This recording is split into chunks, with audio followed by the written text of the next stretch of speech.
책 읽고 매출의 신이 되다 고명한 너무나 유명하신 개그맨이자 다독가이며 사업가로도 승승장구하고 계시는 고명환님의 책이다. 이 책은 현재 사업에 성공하기까지 그가 읽고 생활에 적용한 내용들과 그의 인생을 들려주고 있다. 연 매출 10억의 메밀국수 사업을 하고 강연도 하고 뮤지컬도 만들고 책도 쓰며 자신이 원하는 삶을 살아가고 있는 저자는 모든 게 책이 시키는 대로 했을 뿐이라고 말한다. 그에게 이런 놀라운 성공을 가져다 준 책들은 어떤 책들인지 궁금해진다. 먼저 경북 상주에서 자란 저자는 상당히 소심한 성격이었다.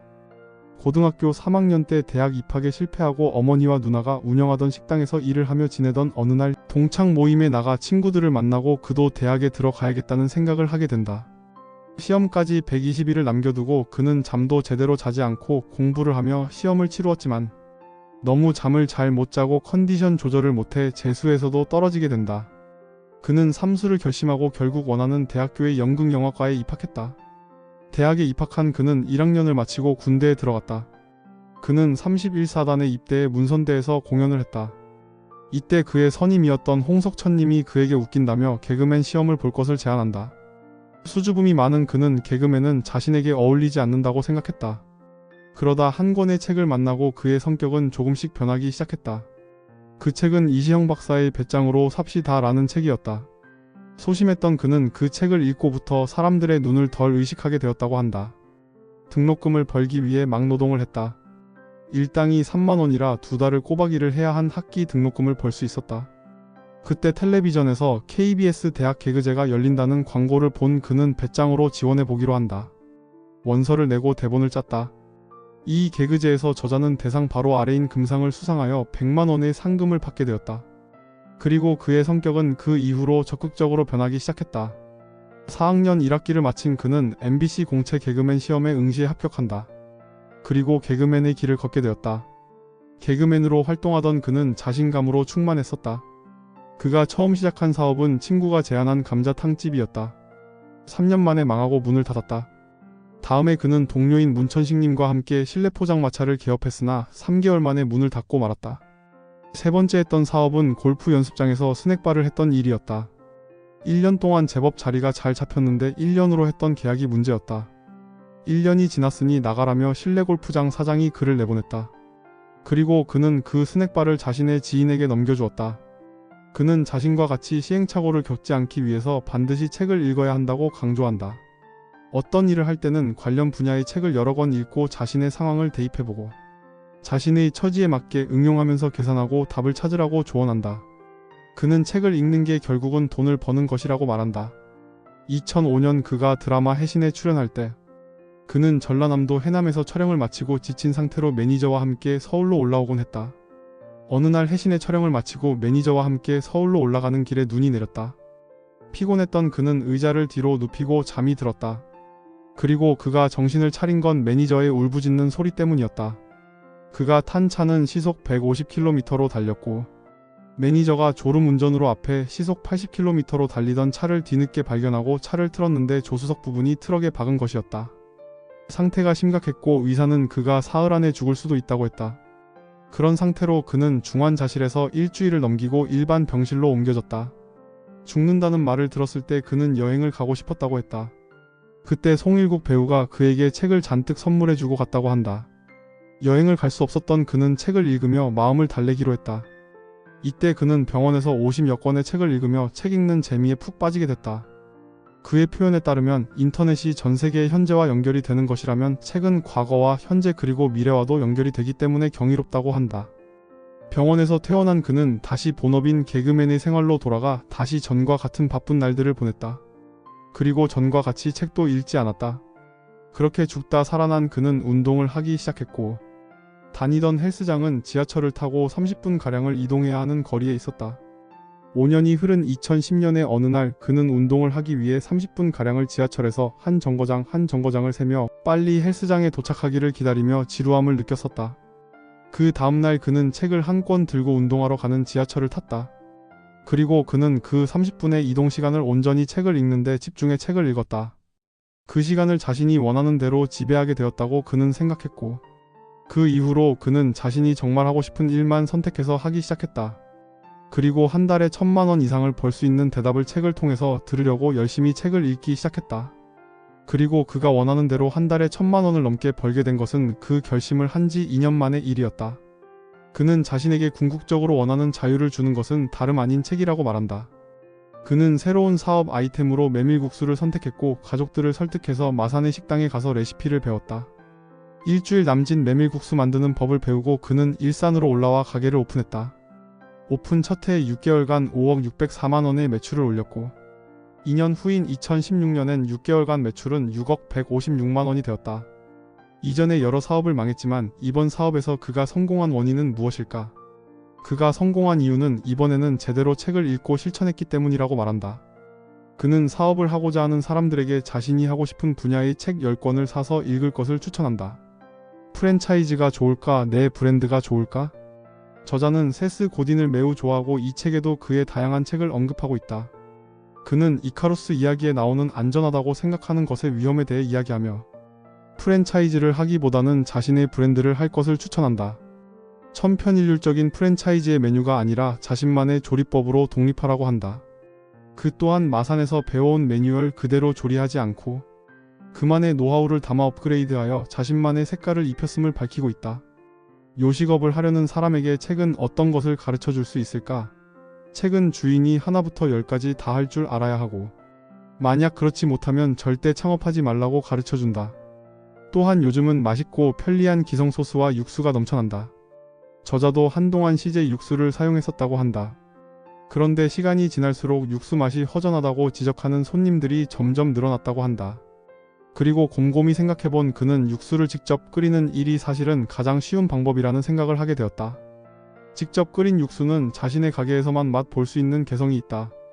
어디든 다 똑같은 맛을 내는 육수를 쓰게 되면 차별성이 없어지므로 자신의 가게로 손님을 끌어 모으려면 많은 마케팅을 해야만 하고 그것이 오히려 더 힘들다는 것을 깨달았다고 한다.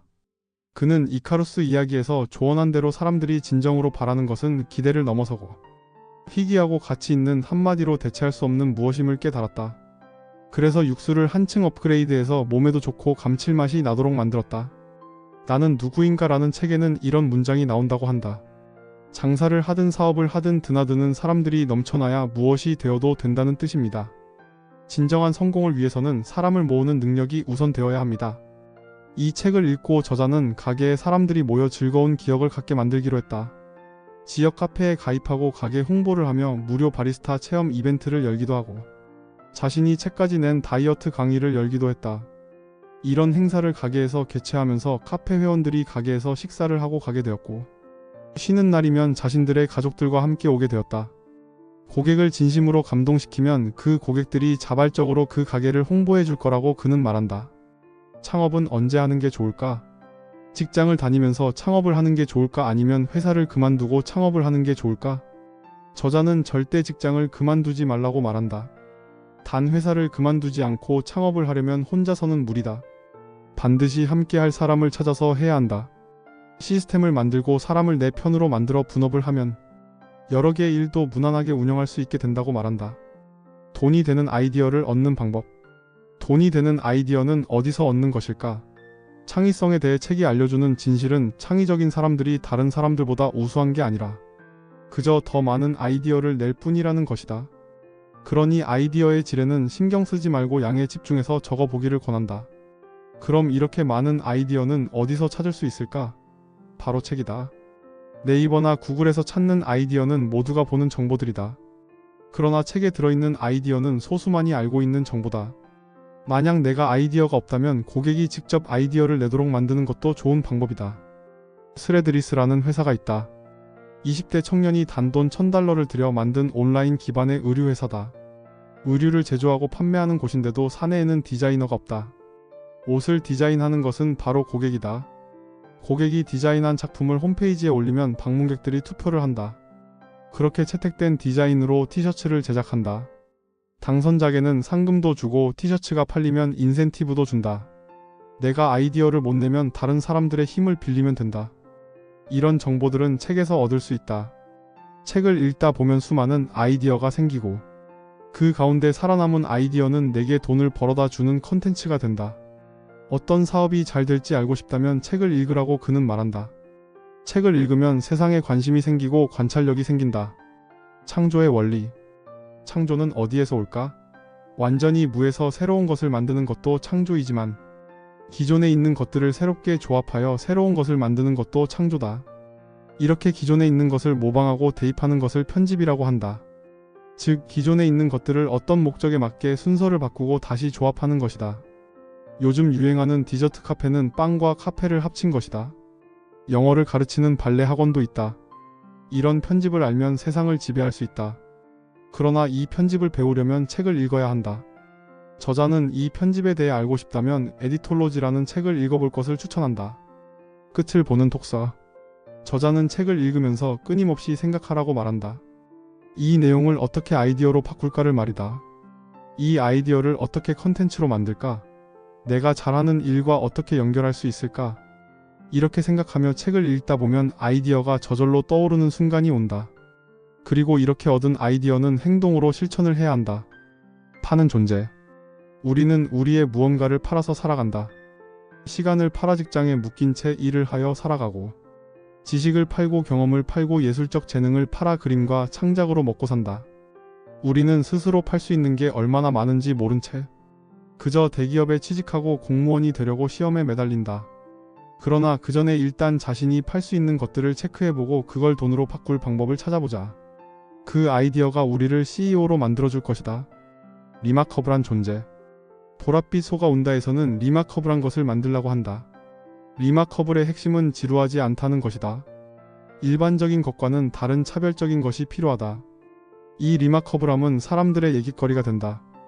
특별하거나 독특함은 사람들의 입에 오르내리고 그럼 자동으로 홍보를 하게 된다.